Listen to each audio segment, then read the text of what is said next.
Well, good evening, everyone. This is a monthly or bi-monthly or whatever you want to call Coffeehouse.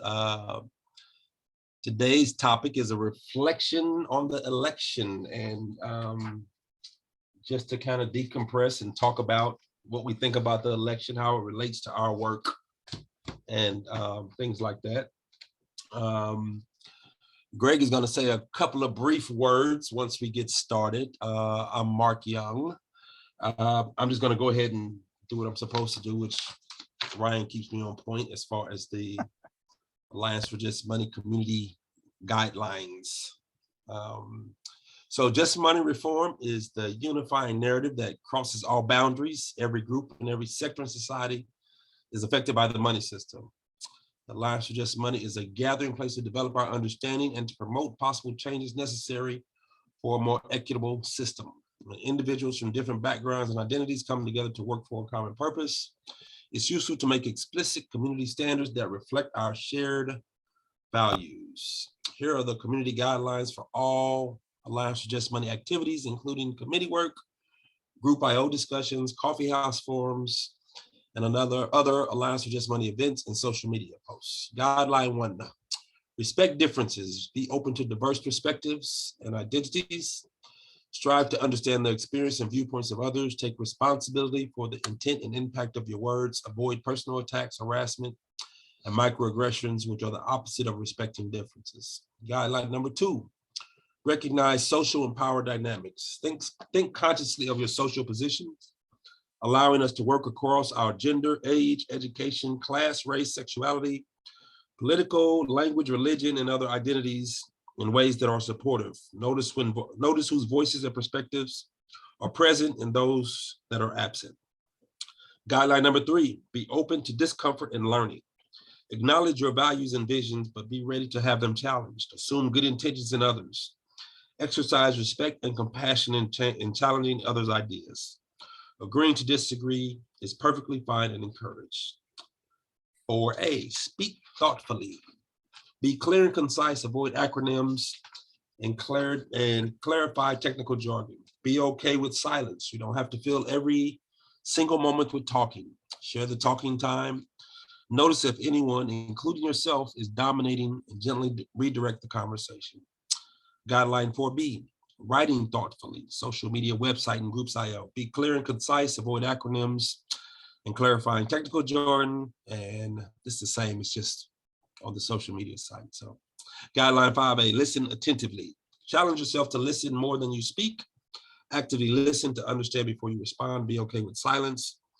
Give other people time to think and respond. Share the talking time. Invite others to share their thoughts. 5B, reading attentively. Challenge yourself to read more than you tweet, post, or email. Read for understanding before you respond. And number 6, respect your needs. Alliance for Just Money runs on the energy of volunteers and staff of the community. Ask for help when you need it. Give what is healthy for you to give, and protect your own mental and physical well-being. Be gentle with yourself and with others.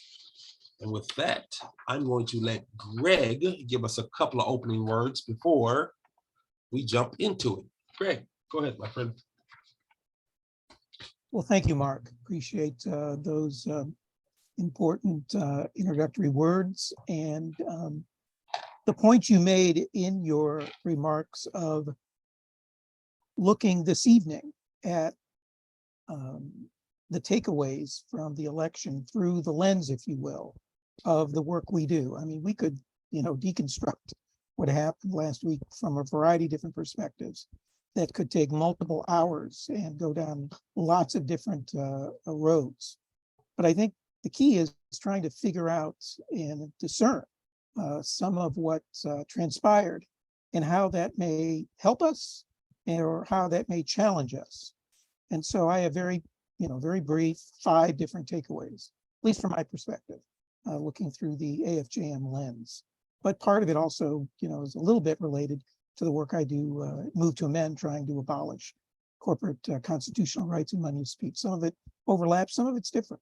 So I have 5 takeaways. The first is, as people may know, this election results was historic.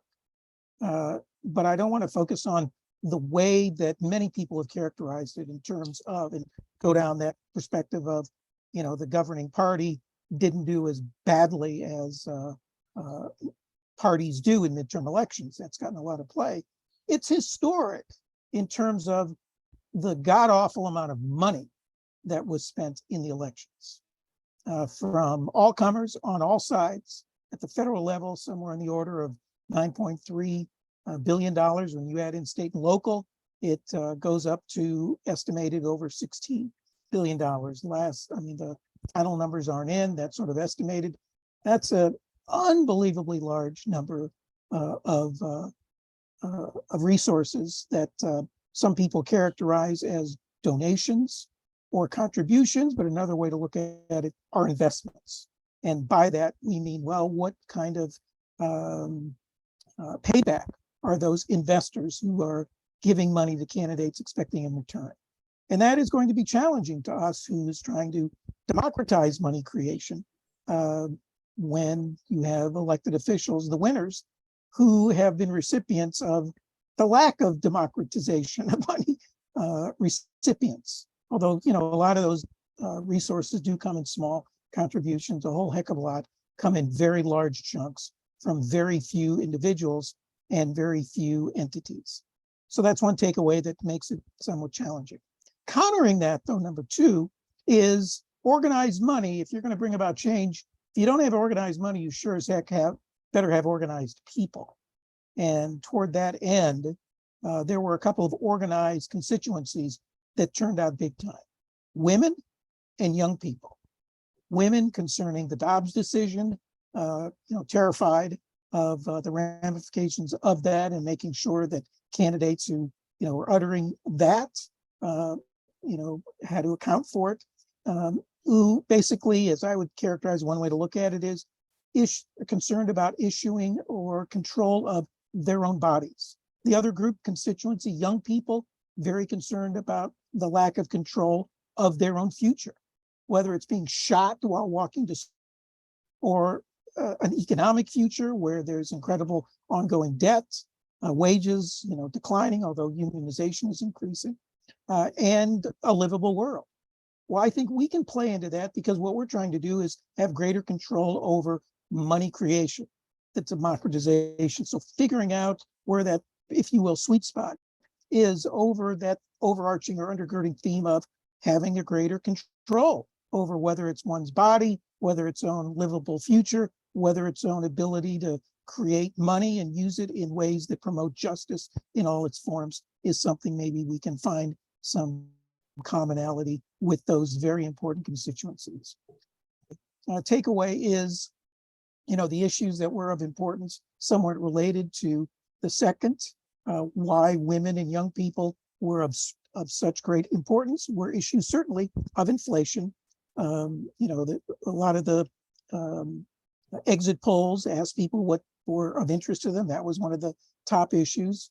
Now, some can argue that that was overblown, and to some extent it may be, but to a great extent, inflation is an issue.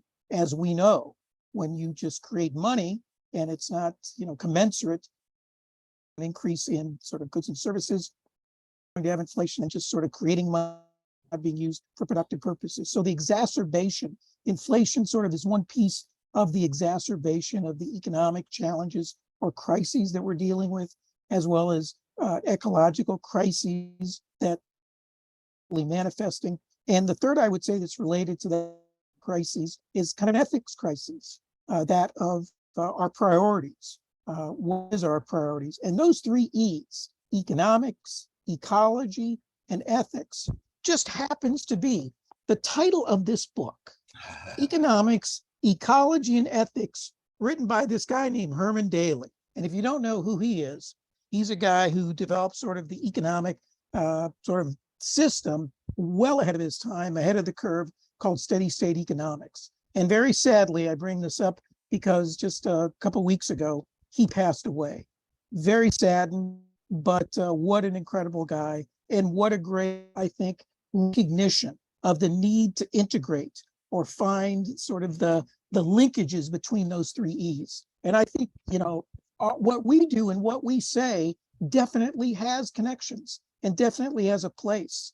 We speak to not just individually issues of economics, issues of, we need democratized money creation to sort of help sustain a livable world so that stuff just isn't created to deal with this magnanimous, gigantic, ever-growing, never-ending debt. And of course, democratizing money creation can go for things that we feel are important that represent our needs and our ethics. So all of that represents, I think, the third takeaway. Fourth is, my gosh, regardless of where the funds head out, at least in both the Senate and the House, it's going to be pretty close, which means given the ideological and political differences that exist in some significant ways, the chaos, the uncertainty, there will be opportunities, I think, for at least something to be done. Oh, a whole heck of a lot is not going to be done. And one of that is extending the debt limit. I mean, these guys and gals in Congress have got to do that. And there will be plenty of opportunities to do that.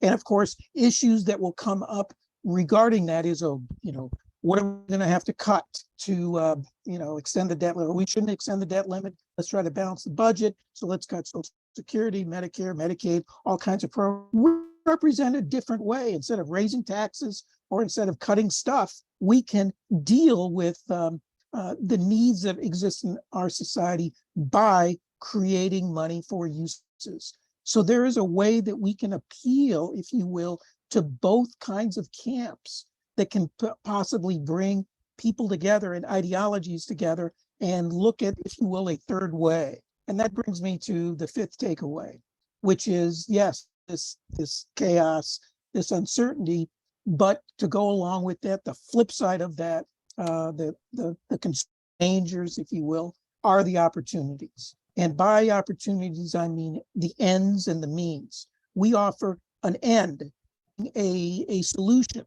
That solution being the American, Monetary Reform Act. It's something that I think, based on the history of money creation in this country, some of the individual programs, some of what AFJM and AMI have represented in the past, really do cut across sort of, again, ideologies and individuals and political parties, look in the past and all, so that, yes, by both ends and means, and by means, I mean looking at, so I think we have the program, that's the end, that has the ability to sort of counter the chaos in looking at a real positive solution and not just trying to burn the whole thing down, whether you're coming from left or right, but also individually having an opportunity by being open of respecting the dignity and worth of people on both sides, at least on the issue of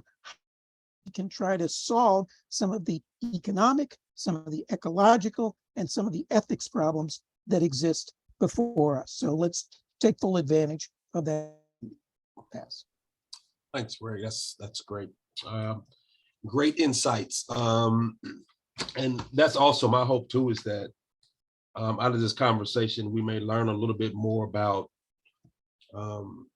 how we converse with other people. I think, and I'm guilty of it too, I think as the world has gone more into its kind of social media phase, we tend to speak in our own social bubbles.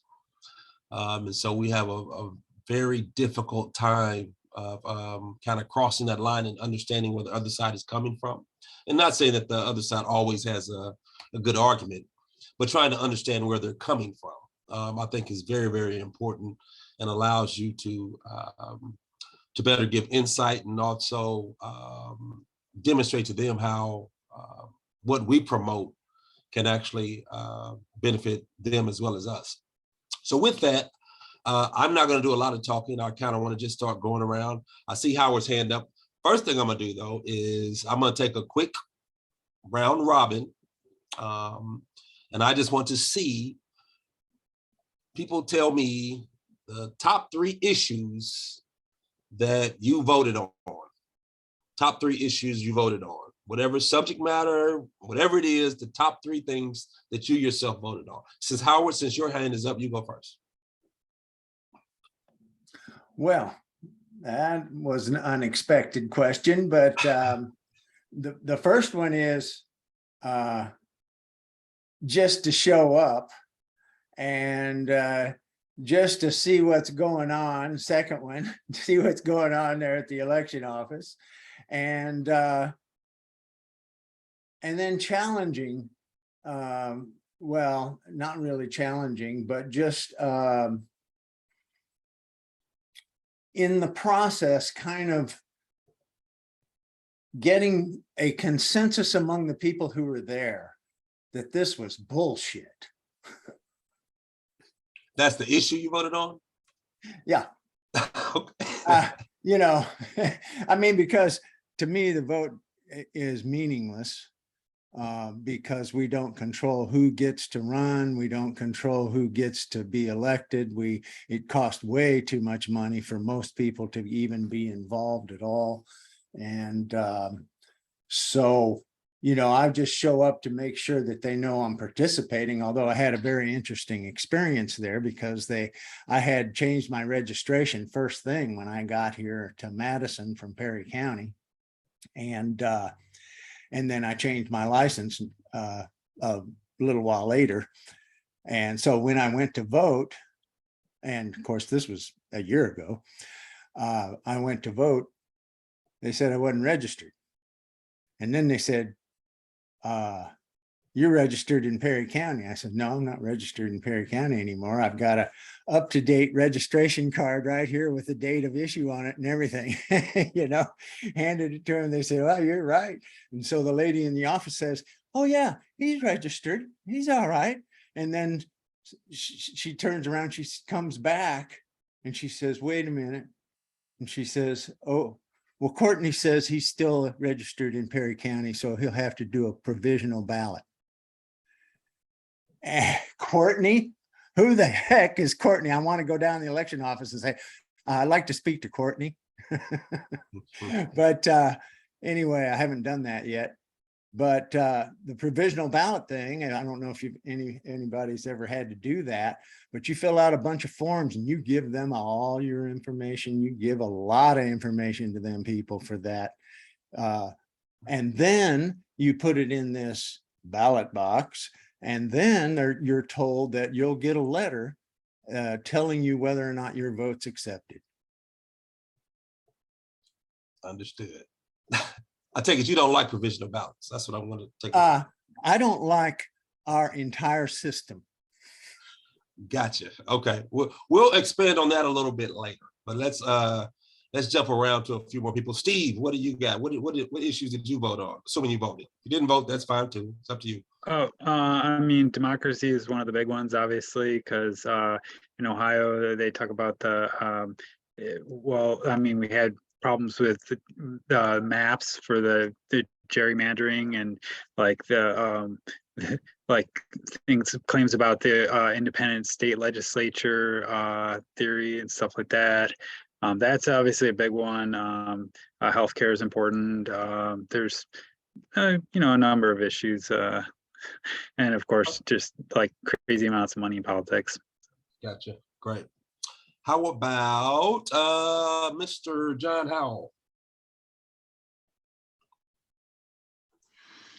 Well, Steve and I are both from Ohio, and we have sort of suffered through this absolutely astonishing gall of the Republican Party in Ohio to completely ignore the fact that we passed a constitutional amendment a few years ago with some 70% of the vote to end gerrymandering that set up specific criteria for the redistricting commission to use, all of which they simply ignored.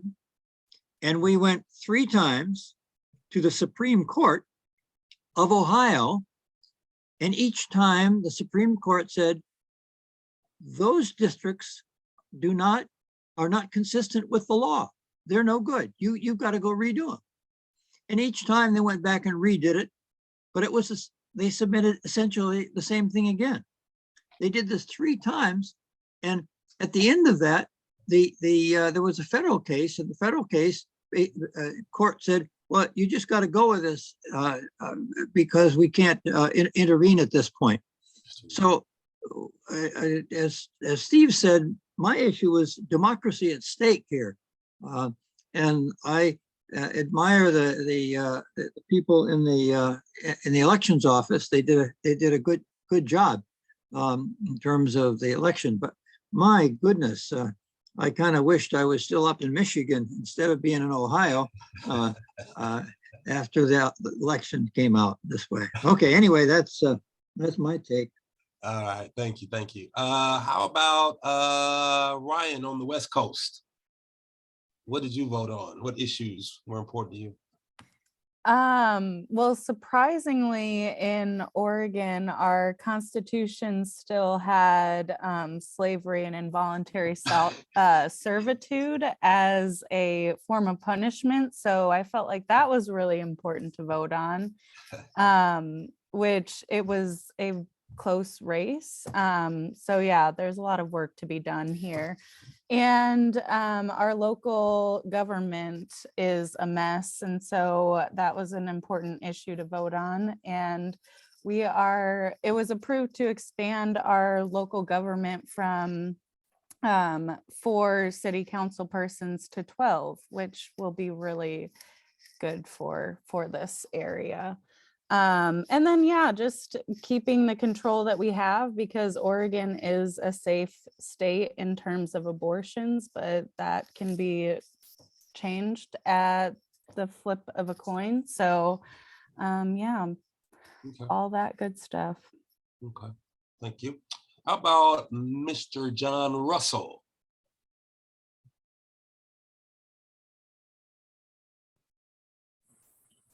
So, hello, John Russell here in Boulder, Colorado.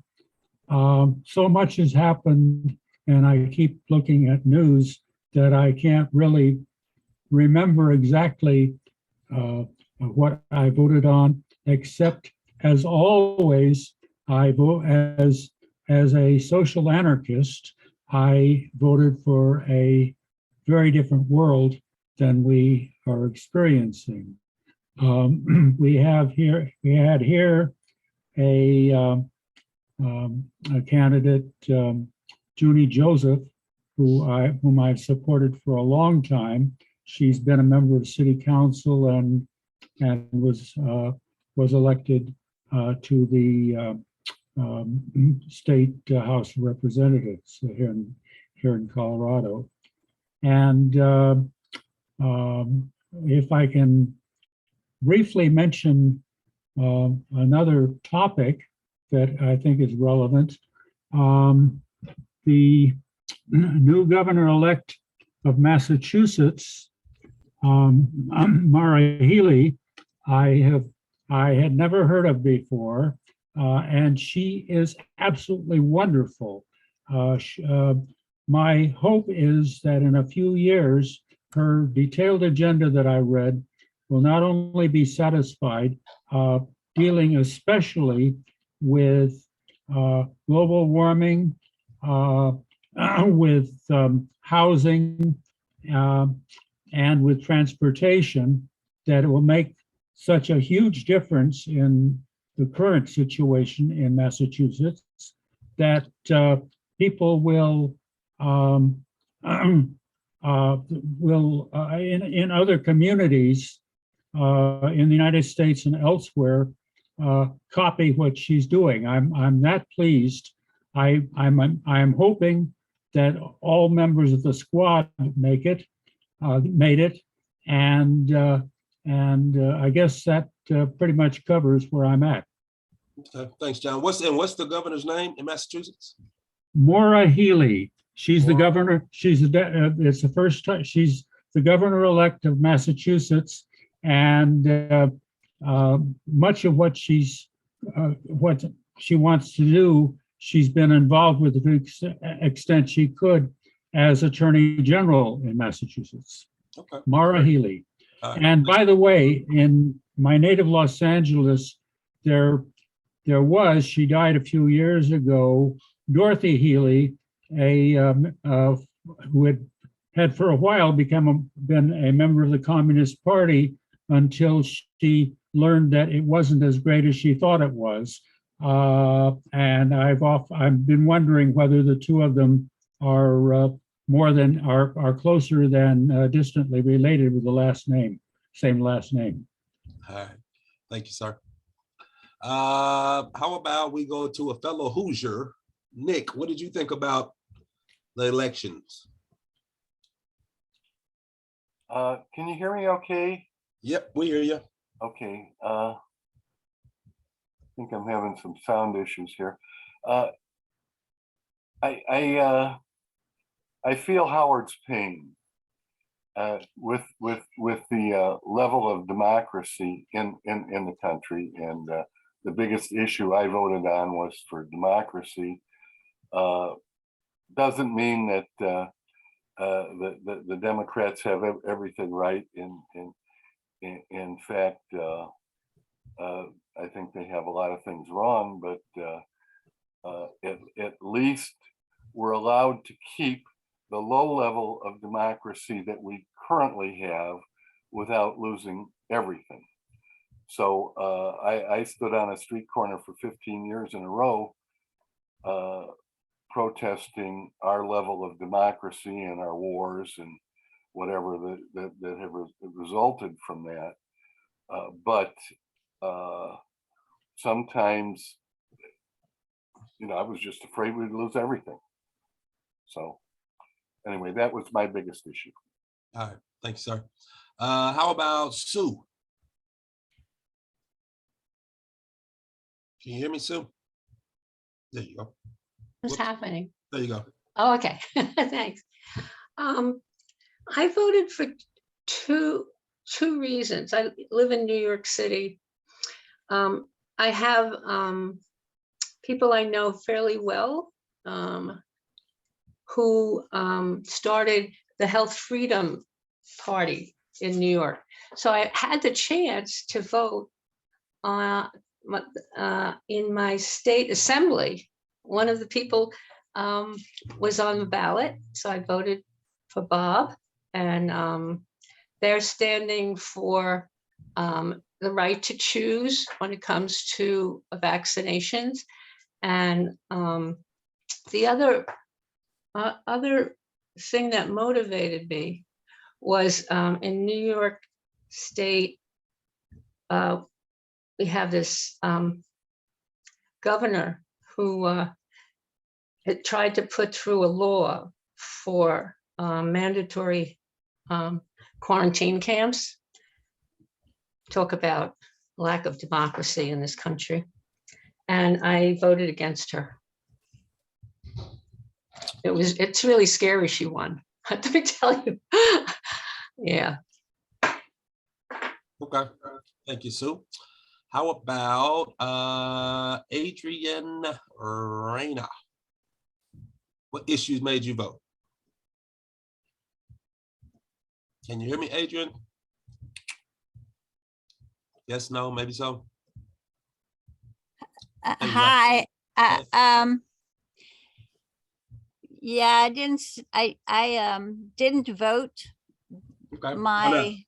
I voted, but I didn't vote I would have voted for the Green Party more, but I was afraid I was throwing my vote away, and so I voted for Democrats.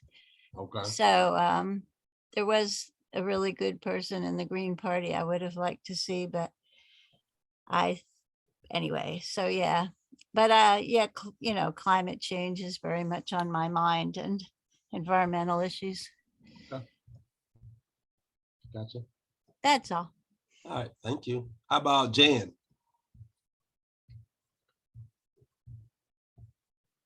Yes, I always vote one way or the other, but when I vote, I look at the character of the person and their qualifications, their values, and of course our primary crisis issues like climate change,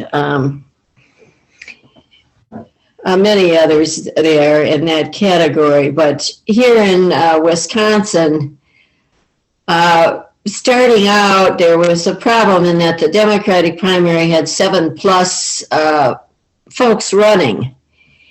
And even though I've only been here in Wisconsin 5 years, I have a good sense of where I'm at. And I did ask, I just told my friends, you know, Mandela Barnes can't win in this state. And we should have had ranked choice voting in the primary with 7 people. There were other good choices, Tom Nelson, and then the young man, maybe, I think he worked for Vote to Amend. Anyway, I landed up voting for him in the primary, but of course I did vote for Mandela Barnes since everybody knows Johnson's off the charts. But he didn't win. And that was a problem of the Democratic Party here in Wisconsin. I mean, that's their fault. They had winners, but they, I don't know how it happened. There haven't been in-person meetings, et cetera, et cetera. Also, I try to vote for women. I think women should be 50% of the Congress, or 51%, since women are 51% of the population. And this thing with abortion, I worked in labor and delivery back before Roe versus Wade in San Francisco. And I just feel that men have no idea what it is to be pregnant. And therefore, they should sit down and shut up. And I have said that in front of hundreds of people, whether they liked it or not. But I have very strong feelings about that. And men don't go around, demanding that, women don't go around demanding that men have vasectomies, but maybe they should. Maybe the women should get out there and say, okay, 2 children's it. After that, you get fixed. So anyway, no, I get all emotional about elections for sure. And I spend a lot of time learning about who these people are. I listen to the debates. I read the newspapers on their questions and comments, et cetera, et cetera. And it's always been really important to me in the sense that these laws, these people determine the structure we have to live in. And I think that's really important. So thank you. Thank you, Dan. Appreciate it. How about, I know Bo Young didn't vote. Fernando, where are you at? You're not in the US, are you? Yeah, I'm in El Paso, Texas. Okay, I knew it was somewhere south. I didn't know if you were a little farther south than that. Yeah, how Texas. Well, it tried to save us from a terrible governor. It didn't work, so we still have that. Anyone else here suffering the Texas? I don't live in Texas. Okay. Can't help you with that. But yeah, I mean, that was the thing I was looking forward to. We also had some local candidates who were pretty decent, but their names didn't get as much publicity as we would have liked, so they didn't end up winning. But we definitely have a lot of local orgs who do a good work of educating the voters on like especially the local candidates on like which one's better for us here without going like all the way over to at a state level. But yeah, they didn't win. But yeah, I think like we need to keep working on this. There's an org here for ranked choice voting. There's definitely the fight against gerrymandering. And, I'm trying to keep my toes in all of them, but it's exhausting. I'm over here doing yoga while I listen to you all. Oh, I'm sorry. I didn't process the stress, but also participate. Okay. So popcorn it to someone else. Thank you guys for participating. Thank you so much. Well, before I go to Bo Young for international perspective on U.S. elections, since she didn't vote, she can tell us what she thinks about our voting. I think Ryan asked me why I vote. Honestly, a lot of the same issues that I heard here. I think for me, democracy was the biggest one. I'm a military guy, so democracy plays deep in my soul. I believe in it to my core because without it, I only see blood in the streets. And so I think that's the only way you can have change is through democracy. And if that slips at all, it makes everything that we want almost impossible. And I think that democracy is the only way that we can reach our goals. So there are other issues. I'm very much for a woman's choice. I tend to vote from an empathetic standpoint about others, because quite honestly, whether it's Trump or Biden, I don't know that it affects me personally that much. So I do try to vote from an empathetic standpoint of how it affects other people. So with that being said, you can probably imagine how I voted this year. I don't think I have to say any more than democracy kind of tells you where it's at right now. So Bo from Canada, what did you think our issues were? Because we really never hear how other news media cared. I know you have the same CNNs and everything we have, but from a different country's perspective, how did you view the issues in this election? Oh gosh, I think the biggest thing people have already mentioned is just how close things, were, and how really every vote counted, and it really did feel like democracy was being tested to some extent. There were reports up here saying that the polls had predicted a red sweep. And clearly that did not happen. And so the commentators were, can you hear me okay? Mm-hmm. Yes. Oh, commentators were saying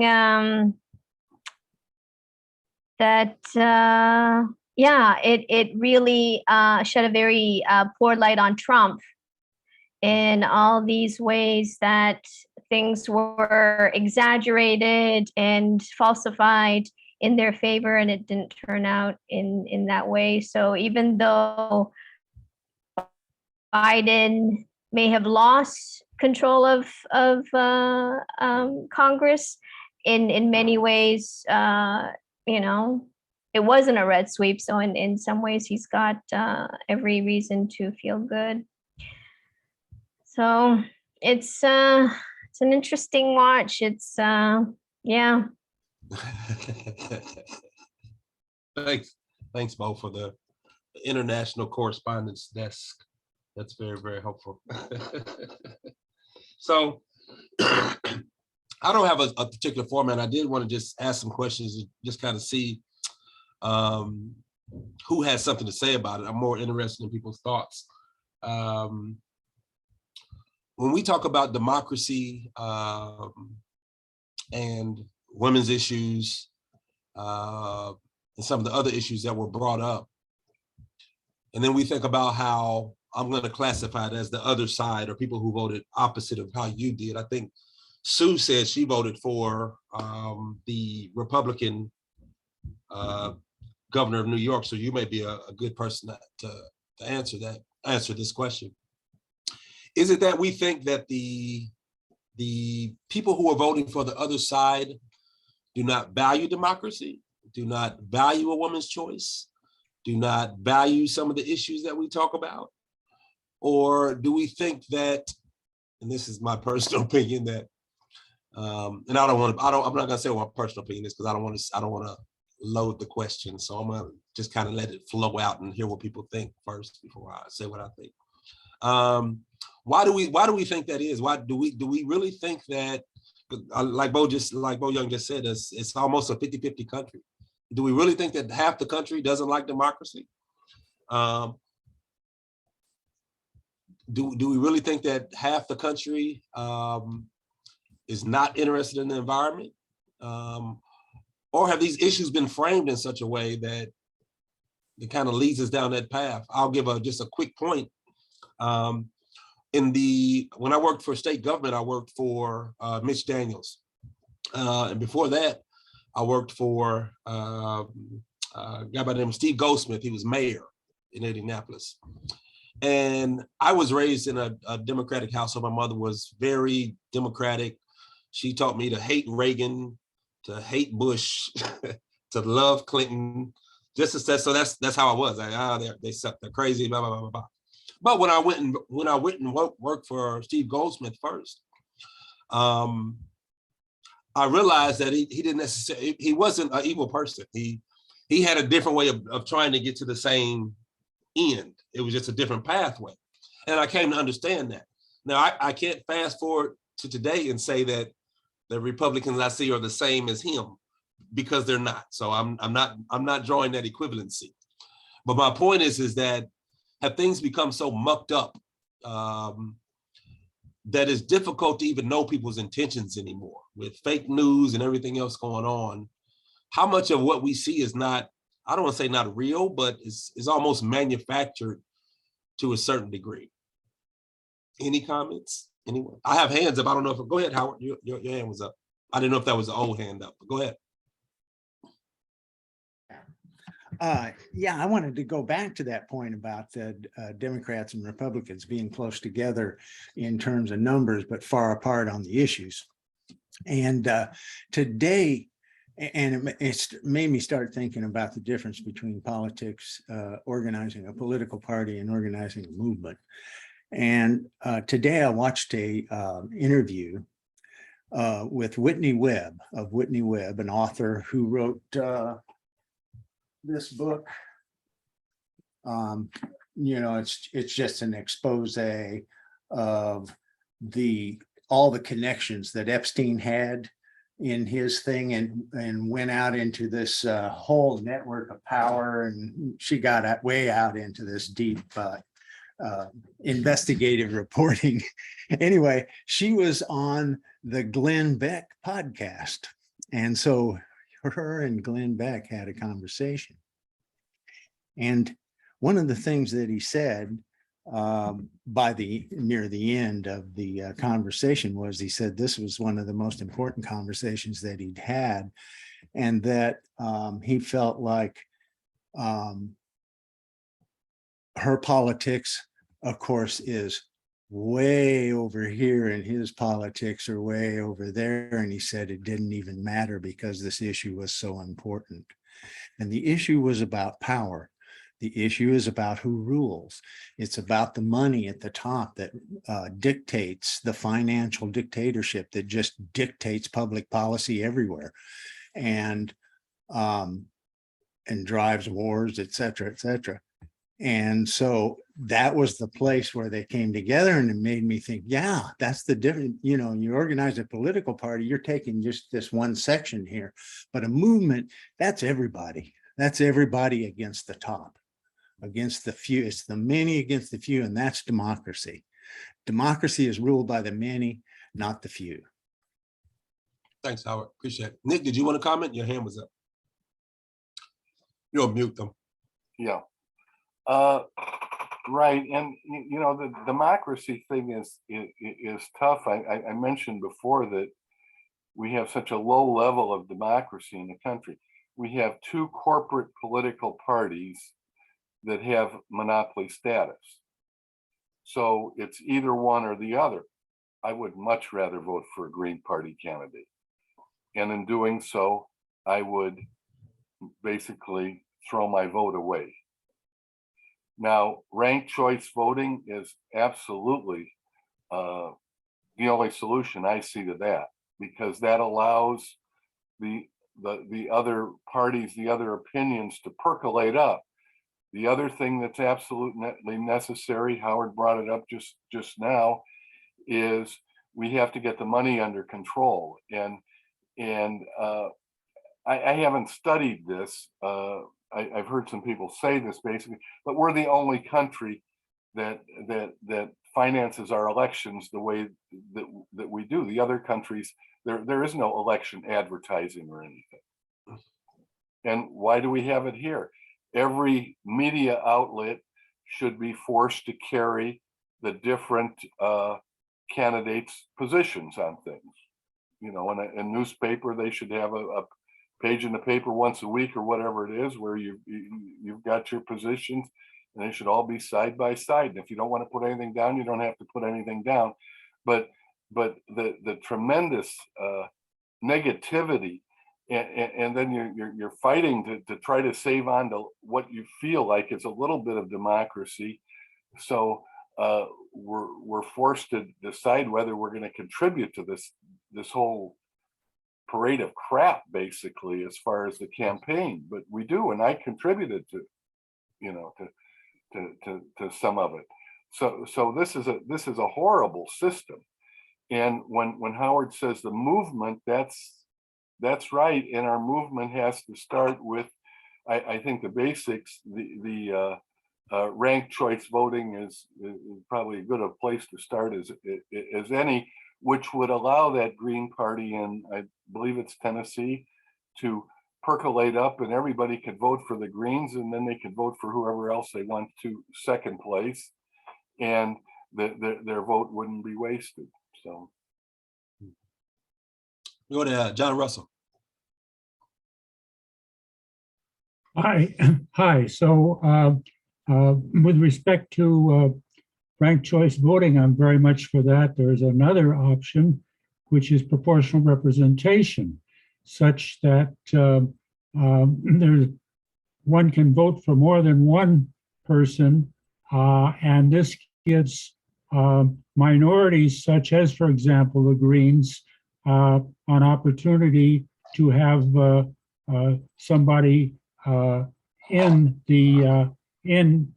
whatever legislative body, such as U.S. House or U.S. Senate. So I'm very much for both proportional representation and ranked choice voting. Right. So Tennessee passed a law against it.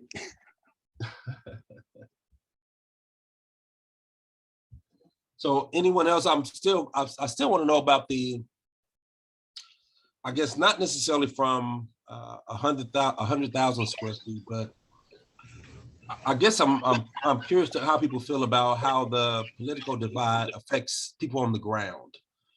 The 350 million people that are in this country, the 170 or 80 million that actually vote. Why we're so divided is that we need a common movement to bring people together. What can we do as monetary reformers to bring people together, to show them that? Because I could guarantee you, and I have some people who are staunch Republicans, and they think they're voting for democracy too. I don't know why, but they think they're voting for democracy just as strongly as we think we're voting for democracy on the other side. And so that term, I think, it's a valid term. I'm just not sure how you kind of move the poll somewhere to get people to understand that we're still fighting for the same thing when we seem to be so divided. Sue, you got your hand up. Go ahead. Yeah, I have a couple of thoughts. One is, I've studied monetary history for a long time, and done some deep research, and I've always been learning. And what's so clear, especially from Stephen Zarlenga's book, is that the money always rules, and it's always kept in the background. So we know that from monetary history. So the other piece of the secrecy is that because they control the source of money, they control many of the institutions in our government. And if you look at the history of our press, you'll see that the press has been part of their regime for a while, a long while, and that they want to keep us, the press will frame everything as Democrat versus Republican. It's a way of, what's that the way people have talked about, keep to two sides fighting together. That's that. Only look at that. Don't look anywhere beyond that. So I think it's important to think about that. That's the first thought I had. And the second thought is, I was 30 plus years in technology, in financial institutions. And when this country first started using for elections, computers, I knew right away, this is bad news. Because, I know there's all these programs behind the scenes, and there's all these people that write the programs, and there's all these people that give the specifications to the people that write the programs. And who publicly knows what's in those programs? We don't know. So, and the winning side assumes everything's fine. No, it isn't. That's my opinion, anyway. That's your opinion. You're definitely entitled to it. No question about it. Other comments on the question of pulling people together, or how we stay divided? Or Jan, did you have something to say? I noticed you're. Yes, I would like to comment on both questions, actually. First of all, I don't believe we have a democracy, so that didn't enter my vote. We've been a fascist country since World War II, and that's because at least Mussolini defined fascism as a junta of the government, the military, and the corporations. And that's what we have had.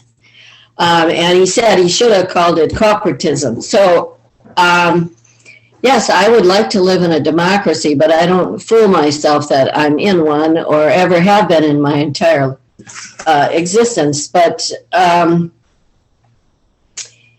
I feel like people here in Madison, they don't even have civics as a requirement.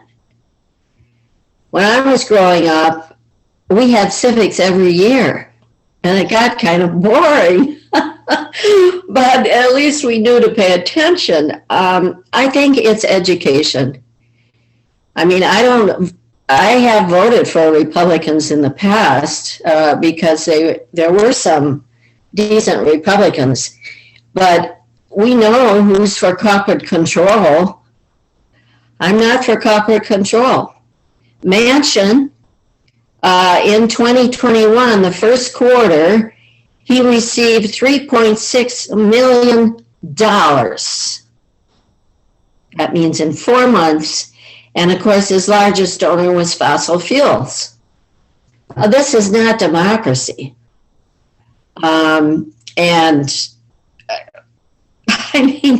So I feel that really we must live in a population that's very uneducated. I mean, anyone who believed that Biden was responsible for inflation and could do something about it was ignorant.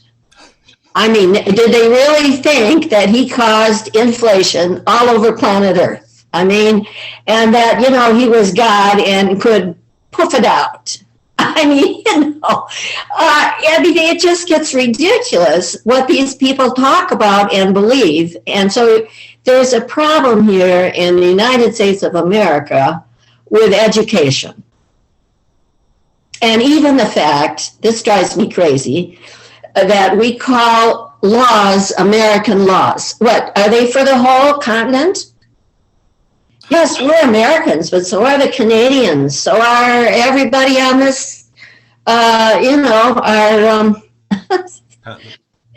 continent. Yeah, I was looking for that word. So, yes, in that context, we're Americans. Have you ever heard anyone call us United Statesians?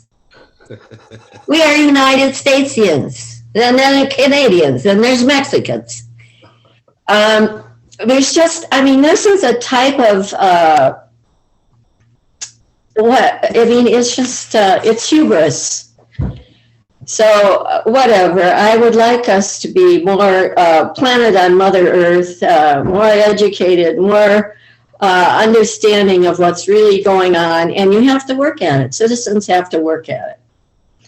So somebody told me I was so political it was my religion, but no, it's just because I care and I want to see them do what they're supposed to do. After all, we pay their salaries, we pay for their offices, we pay for their vacation, we pay for everything. They have 80 days vacation in a year. Just look at the calendar. Okay, their responsibility is supposed to be to serve the public good. That's it.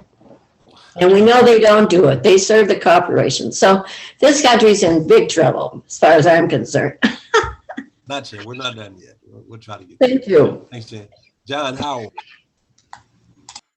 I was glad to hear people raise the issue of how elections work, and specifically references to ranked choice voting and this kind of thing, because I think that is actually an avenue where we have seen some changes taking place. That is to say, Alaska went in that direction of ranked choice voting. And of course, California made a big step, but did not quite ranked choice voting, but they have open primaries, which had a very positive effect on the quality of legislation that took place in California following that change. And I think that that people on many sides of the political fence both feel the kind of same way, that what we see is that the primary system essentially results in getting people who are on the edges, the extremes, in a sense of the spectrum of political thinking, and so we make it very difficult for us to work together because we have this enormous spread. And I think the idea that we could actually make some progress, possibly through changing the way the elections work, might be a fundamental step toward democracy that, as many people have pointed out, we just don't have right now. So anyway, thank you for those of you who have brought that up. I appreciate that, because I think it is important. Thanks, John. Fernanda, you had your hand up. Did I miss you? I'll let Greg go first, and then if the thought comes back, I'll bring it up. All right, go ahead, Greg. You're muted, Greg. I wanted Fernanda to go first.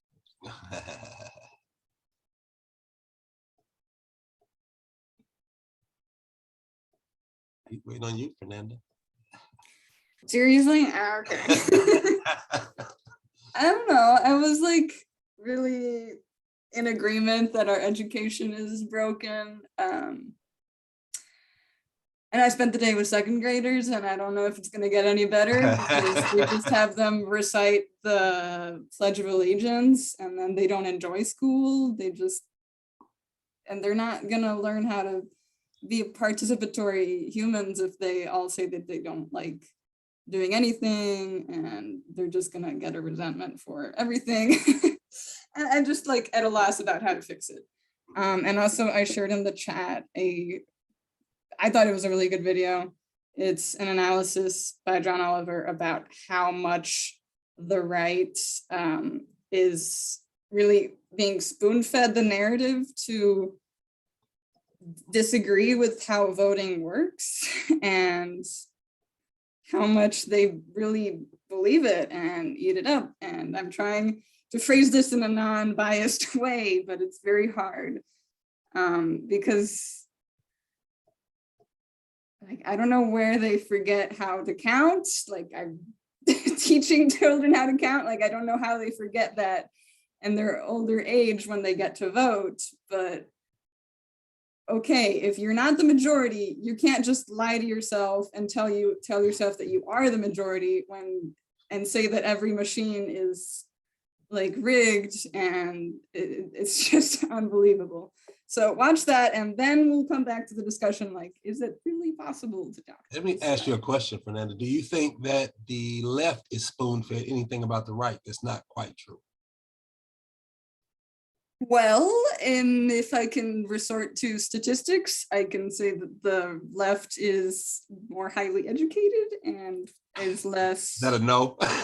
less likely to be like falling into like there's a Well, lot of let me put it a diverse different way. opinion on Do the you left. think that the right is demonized in any way?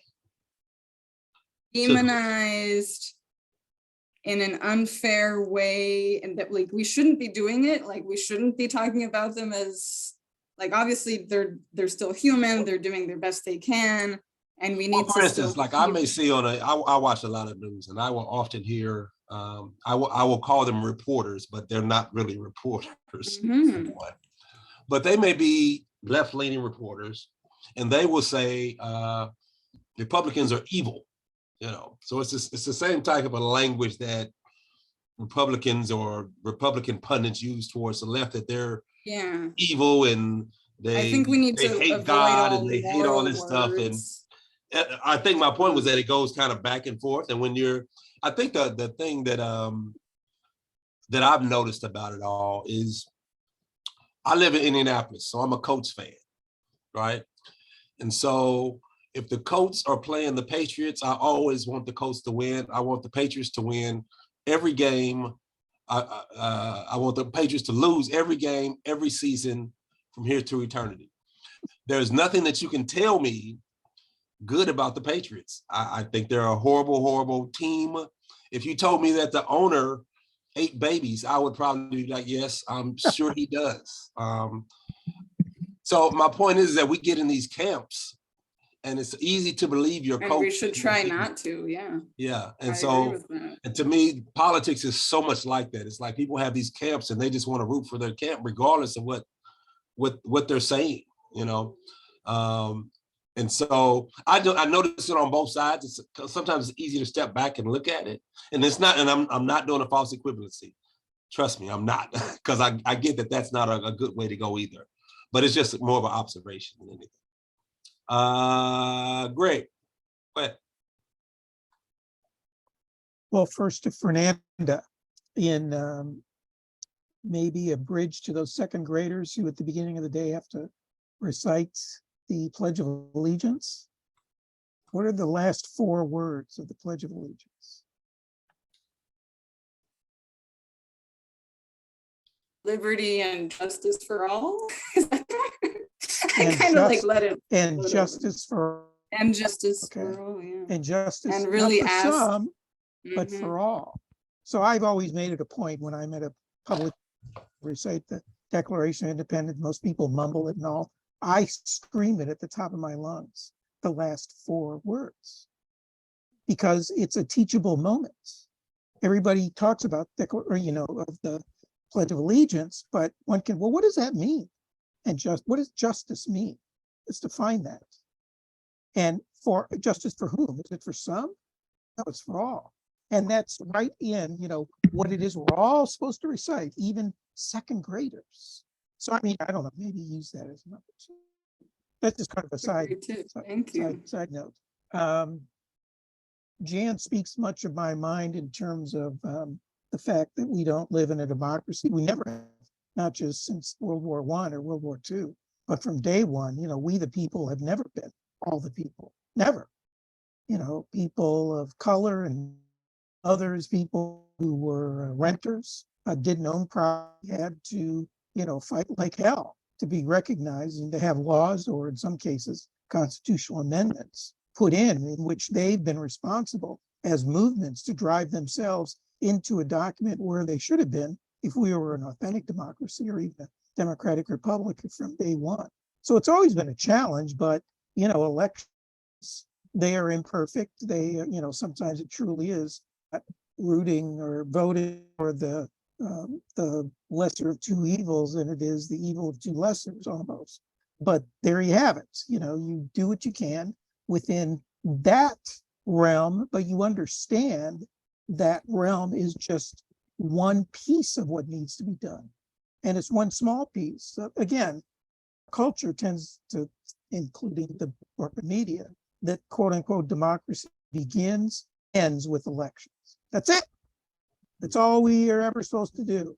And that all the things outside of it that, you know, AFJM and these other groups try to do community education to help people get on the other side of the learning curve because they didn't learn it in, you know, regular school and civics classes, to do advocacy, to do training of movement building, because, you know, we always tend to think, oh my gosh, the Martin Luther Kings and John L. Lewis's and, you know, all these other people were just born to be, you know, natural leaders. No, you know, you've learned this stuff. And most of the time you make a hell of a lot of mistakes before you get a few things right.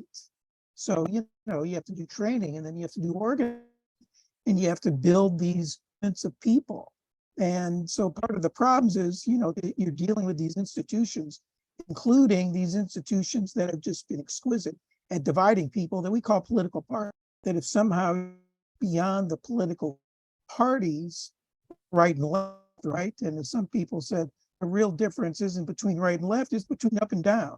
And so when people have been successful, even in this election that we just had, it's been when people have spoken about sort of economic issues, economic justice around, you know, wages or Medicare for all, or, you know, things that are ballot initiatives in the community. And of course, ballot initiatives are examples of doing democracy directly. It's doing an end run, is it not, around the surrogates. And that's what representatives are. They're representatives, but representatives are also, by definition, surrogates. They're people who represent, they're in-betweeners. We can do democracy directly in those 28 states where we have opportunities to put initiatives directly on the, when we get out and get signatures on legal petitions that force things to be considered at a local, county, sometimes congressional district, and certainly at level as well. So, I mean, that's real democracy when you can get something, you know, that's put on the ballot. But of course, many times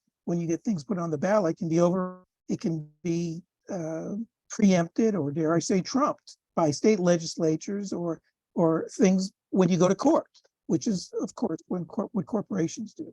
So all to say is that we're in a heck of a mess, and there's no single magic bullet.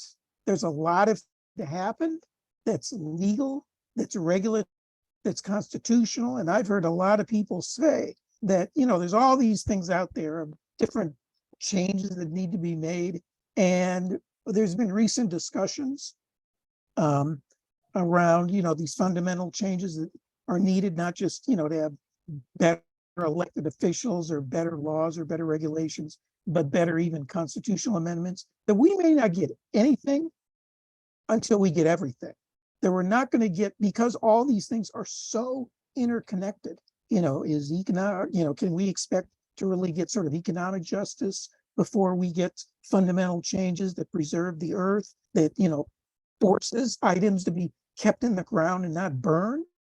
But to do that, that's a violation of corporations' Fifth Amendment rights. Well, can you really do that without having political democracy? It means that we can't get any of that because all of this is so interconnected that we're going to have to get all of it, which is a really daunting lift when you think about it. But on the other hand, it's exquisite because it does really mean that everybody will be working together because they're coming at it from all their different perspectives, you know, their favorite issue area, recognizing, however, that it's all interconnected. Yes, sir. Yes, sir. All right, John, I'm gonna go to Nick, then I'm gonna go over to you, John. Hold on for a second. Go ahead, Nick. You're on mute, buddy. I wanted to bring up just in our current situation here, when we're talking about voting for democracy or whatever, supporting that, even though we don't have a great deal of democracy, we have a low level of democracy, is that basically we have a compact here that we will agree with the law. We abide by the law. We have a system of laws based on our Constitution and then the legal system that's evolved here. And if you have one side that says, no, we don't have to go along with the law. If we lose, we got screwed, and and we're going to fight that. And they have every right to fight that. But when you go to court 60 some times and you lose every time except for one minor little thing that was insignificant with any of the election results, you have to accept this. And if you have 30 or 40% of the population saying, no, we don't have to accept that. We don't have to accept that. That's what I'm talking about as far as the democracy thing. And one thing I thought I'd bring up though, and we were just getting to that. Greg was hitting on some of those notes. And if we look back to our history, that when we have had systems of just publicly created money in our country's history, it's basically because it was an absolute necessity to do it. And the people in charge realized that. They did that in the colonial days before the country formed because we had no money system. There was no money system. How could you have a society really without a money system? So eventually they started to make the bills of credit, you know. And the same thing happened to fight the revolution. They created the continental currency. It was absolutely necessary to do that. Nobody was going to loan us that money. We didn't have a bank in the country. There was no bank in the country to loan us that money anyway. And the same thing with the Civil War and the greenbacks. Now that wasn't wholly financed by the greenbacks. It was also financed by bonds, but a good portion of it was financed by it. And even it's in Stephen's book. It's actually in my book too, and I can't remember the name of the two. One guy was a senator, one guy was a congressman that were kind of leading the charge for it. But they said too in their speeches, they said it's only because of the absolute necessity of doing this that I even bring it up. That we can't make something that is redeemable, you know, for gold or silver or whatever. We can't make it. We can't do that with this money system because we'll never be able to redeem it. So it was absolutely necessary, and they did it. So that's what our work is now, is to lay the groundwork, and certainly hope to build on all of this so that when it becomes absolutely necessary to fix the climate here, that we'll have this available. So maybe they'll say, we'll go and reach in there and give us some small sliver. Pull it out. Thanks, Nick. Go ahead, John. Yes, I forgot to mention when I was talking about much that I learned about very recently about Governor-elect of Massachusetts, Maura Healey, is that she frequently, in what she's written about where she stands, mentioned local control. That this would be, as I think is really central. We the people run the show. That there are of course many different regions of Massachusetts, and as she pointed out, they do have significantly different situations to deal with, and she was very strongly supporting local control, almost to the point where I thought, well, maybe she thinks of herself as somebody there to give advice if asked for. Gotcha. Sue, go ahead, please. Yeah, I wanted to say an experience I had recently. You know, when the pandemic started back in 2020, I was shocked because I was like, wait a minute, how can the whole world react in the same way? I don't understand. All the countries are doing the same thing. And it's always been in the back of my head, you know, I don't know what that's all about. So couple weeks ago, I read this article by a researcher called Corey, Corey. Her last name is Lynn, Lynn. And now, at the end of the article, it's a long article. At the end of the article, she says gold is the solution. Of course, I wrote her and told her to come talk to me. But what this article does, which I never knew anything about in all my researches, and I didn't put it together, I guess, but I didn't know it. She systematically goes over all of the executive orders of our president, starting with Truman in 1946, in which these are executive orders that explicitly give immunities to international organizations.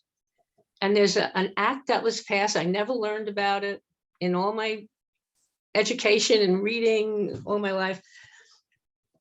An IOAI legislation that allowed the President of the United States through executive order to grant these immunities. And you might be asking, well, what are these immunities? And I'm going to read to you because this has opened my eyes.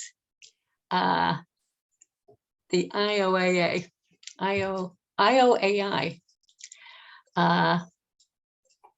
Okay, so.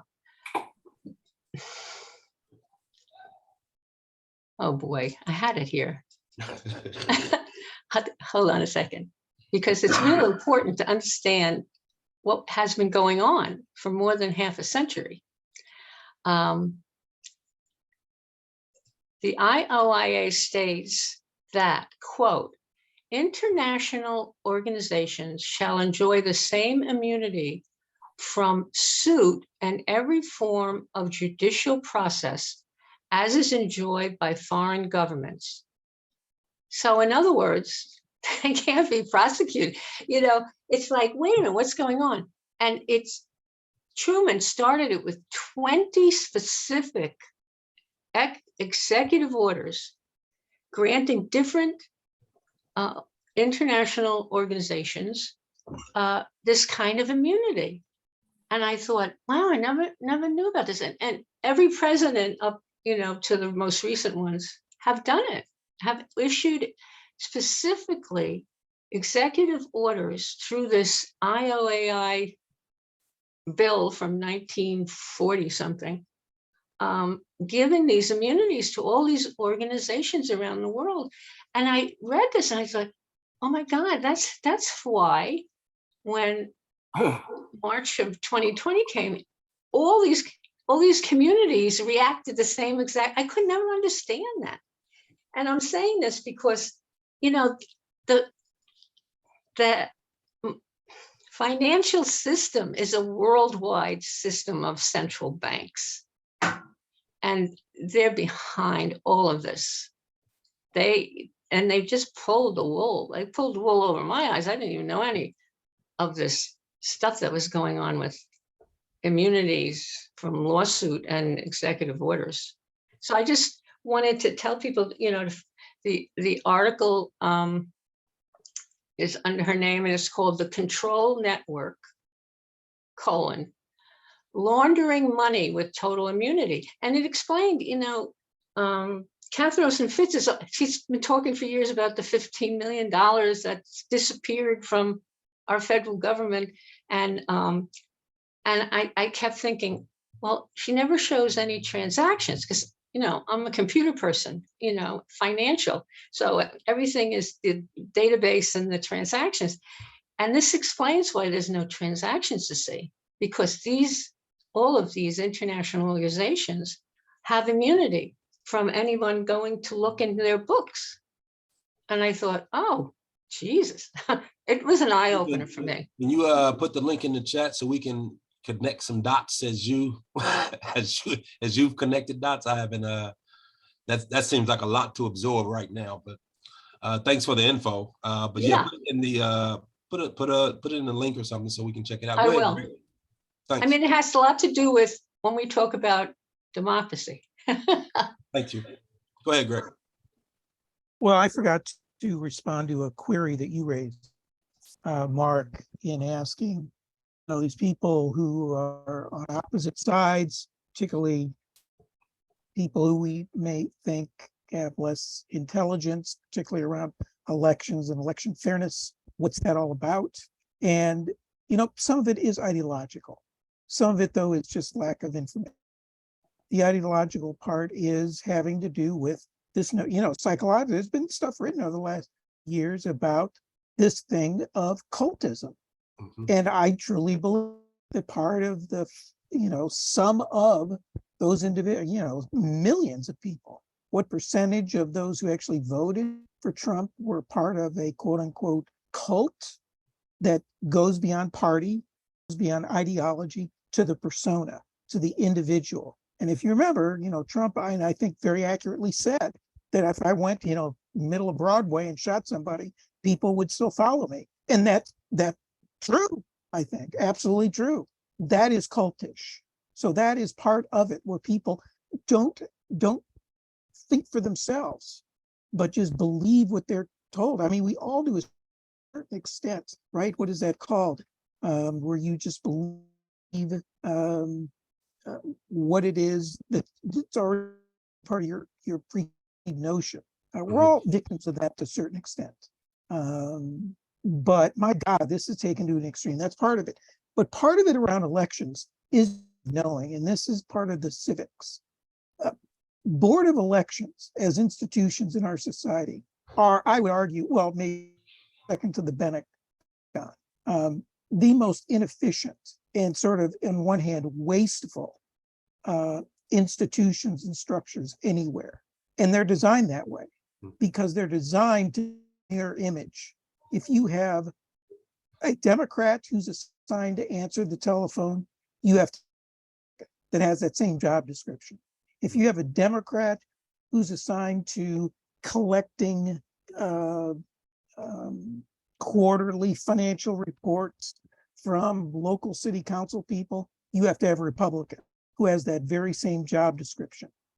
And most people don't, know that. They think, oh my God, once these people start counting things, who knows? Because the Secretary of State and the Board of Elections itself, the board is made up of equal Democrats, equal Republicans. It is exactly a mirror image. It is unbelievably inefficient on one hand, but it's a way that the two parties sort of make the other side accountable by knowing that anytime somebody's looking at a piece of paper, once you look at a paper, or once you look at a vote, you got to give it to the other guy or gal or person, because it's just designed that way. And again, if you're not aware of that, you're just going to think because the Secretary of State is a Democrat or Republican, you're going to lean that way, which is just not true. No question about it. It's why we don't know who won yet. So they're looking at provisional ballots like this. All right, does that signature match? Yep. Do you think that? Yep. All right. Well, now we can send it through and count it. So yeah, you're exactly right. I do want to hear a little bit more from the people who are in charge of getting all this stuff over the finish line. That's the young people.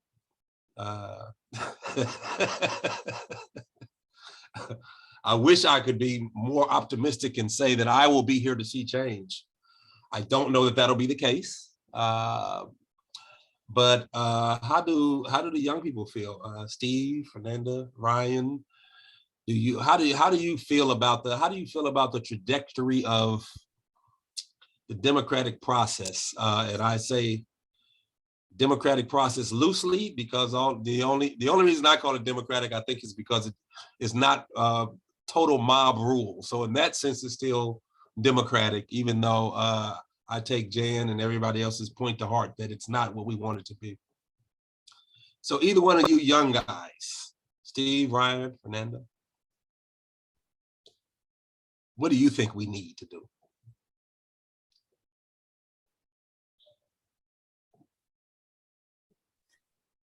I was waiting to see if anyone jumped up. If anyone was into it. Easy question. Well, I think a theme that's come up throughout this evening is how our democracy as we have it is very much this or that.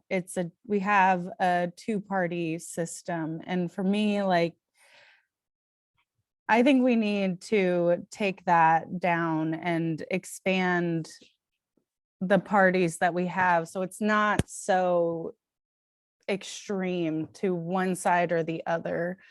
And I think, like, thankfully, ranked choice voting is something that was just passed in my city and the county that I live in. So I think that's like a step in the right direction, and proportional representation is another step in the right direction, which again, I'm thankful to have those changes coming in my local area, but I would love to see that more widespread. And I think that that's something that we can work towards on a local level, and it is gaining traction. So that would be my 2 cents. Is I just don't think this two-party system is working out. Like, our issues are so much more complex than right or left. Yeah, true. Very, very true. See you, Greg. We're going to wrap up here in a second anyway. So, but thanks for all your input. Appreciate it. I will just say that before we get out of here, as people drop off slowly, I think it goes back to Fernanda's comment about education. I think education is so key. And I say that not to say that I do not like the two-party system either, but also recognize that we're one of the few nations on the globe that don't have some type of parliamentary system. And they aren't doing much better, quite honestly. They have the bullshit seems to rise to the top either way. And I think it's because people don't have a good education and foundation for the money system and what the things that we actually talk about. So for me, I think it's up to young people to just educate more young people. I think that's ultimately going to be the solution, is for people to recognize that regardless of whether it's a parliamentary system or a two-party system like our own, there are common themes around money and money creation and democratizing the money that can override all that. And I think Greg had said that this stuff is so intertwined that I think we have to at some point look towards education and how do we correct those educational systems. I know that in Nick's upcoming book, you have I think a whole chapter on education and or the lack thereof education, or how it's been skewed to not talk about money. And so I don't know how to do it. I'm trying now. I'll continue trying as long as there's breath in my body. But I really feel like education is the key. So any closing comments before we, go ahead, John, please, go ahead. Yeah, you mentioned young people learning from us. As an 84-year-old, I think that there's a lot we can learn from people much younger than us. I'm very, very glad that a lot of people, young people, turned out this time, and a lot of women turned out. In particular, of course, with respect to reproductive choice. Yes. Thank you, sir. Sue. Yeah, I just want to say my last thought in response to what you said, Mark, about education and the focus on it. I always remember reading this source, an important source. And there was a document issued in the 1950s by UNESCO, which is the educational part of the UN. And in it, the person who wrote it, he said this thing, this is in the 50s, the computer had just been, started in World War II. And it was, I don't even think it was given to the banks yet. But though they were the first one to get the use of the computer as outside the army. And he wrote in this book his, educational volume. He said, won't it be nice when every child has a computer in front of them and there is no person in between the computer and the child? This is in the 1950s. Well, he obviously didn't know what was going to happen. What? His foresight wasn't very good, obviously. He might have good intentions, but. What do you mean? I'm Look at just all saying the that technology in the classrooms now. I know, but Zoom teaching. I understand. I think my point is that it hasn't helped on the education. It seems like we've gotten less educated, but. Well, that's the point. That was the goal. Maybe. I'd have to read that one. You always come up with stuff to read. But thanks. Fernanda, go ahead. I wanted to speak visually and answer that question you had a while ago, I guess, about how do we unite both sides. And I think the answer's always been like, well, to unite both sides, we need to make sure that they realize that we have a common enemy. Yes. And so this is a meme I made and it's posted today. So go follow it on social media, share it with your relatives, start a fight on Thanksgiving. I don't know. I like the matrix ones. You need to get one with a red pill and a blue pill for Democrats and for Republicans too. Just keep that theme going. I like that. The matrix and the buddy system. That's all I have to share. We can do a lot with that one. Oh yeah. How do I stop sharing?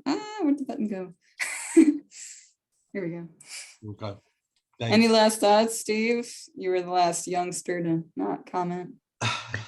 Well, I mean, I still have hope that there will be, better reforms over time, especially like there's so many things that could be done, like national popular vote, so people don't have to continually worry about, a couple, how close swing states are. We could have things like automatic voter registration would be fantastic and cheaper than having all kinds of voter registration drives. And that's not anywhere near as radical as something like mandatory voting, where, I mean, you could leave things blank, but then you'd, making sure that everyone votes, that would be an interesting proposal. Like say filibuster reform would be, something that the way that legislation goes, I mean, if like people knew all the history of it, we could have a much better process for things if we didn't have the kill switch in the Senate. And there's just any number of reforms that could make things work better and, have a more responsive to we the people instead of, just the big funders and stuff. So I do very much hope that we will go in that direction. Thanks, Steve. Adrienne. Yeah, I'm really grateful for the young people as well. I'm one of the old fogies now. So I guess I want to say I'm for democracy, but if I do some soul searching, I question that, because I wonder if the majority got their way, would they choose what I want? Would they choose to, if the money system was democratic, would they choose to spend it on sustainable, climate-friendly, ecological things or not? Would they, am I really democratic? Do I really want the majority voice to be what do I trust humanity? That's pretty sad, huh? Anyway, that's my. You want a benevolent king. Benevolent king, they say is. I've read that's the best form of leadership is a benevolent king. Yes, a benevolent. Yeah, very nice. That makes all the rules, but he's a great guy. Yeah. I don't know what I want. It's never worked out in the past like that, so I'm not looking forward to that. Yeah, and I think that, the divisions, of course, Yeah, I think there's psychological things going on that, you know, we tend to grab to one side or another. But just like can't comprehend why anybody would care which team wins. I never been able to, except when my kids played, then I cared. So, you know, but I think there's things at stake. Like when I see somebody burning fossil fuels, I go, oh my God, you're destroying the world for my children and my grandchildren, and maybe for us, maybe sooner than we think. And when I say to them, don't burn fossil fuels, they say, oh my God, you're destroying my livelihood. How will I feed my children and my grandchildren? So I think there's things at stake that we see from different sides, or we blame on different things. No question. That are real and tangible for us. So thanks, appreciate it. Yep. Well, with that, we will close up. Any final words? If not,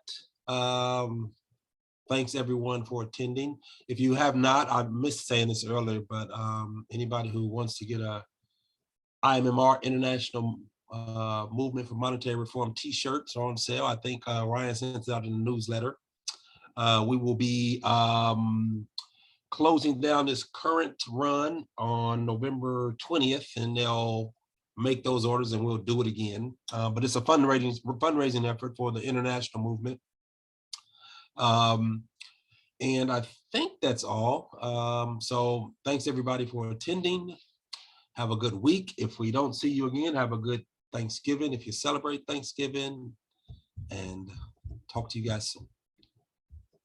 Okay. Thank you. See you guys. Bye, everybody.